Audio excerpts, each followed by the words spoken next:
Eu fico com a pureza da resposta da palavra. É a vida, é bonita e é bonita. Para fogo. Viver e não ter a vergonha de ser feliz.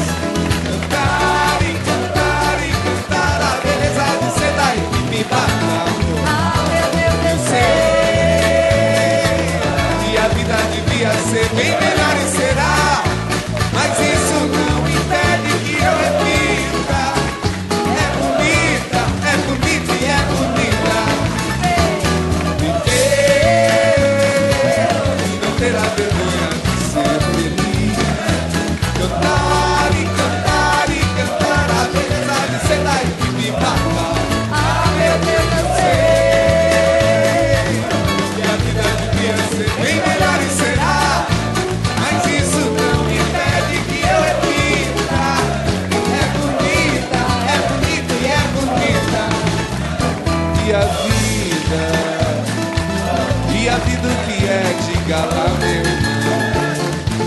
Ela é a batida de um coração, ela é uma doce ilusão. Mas e a vida?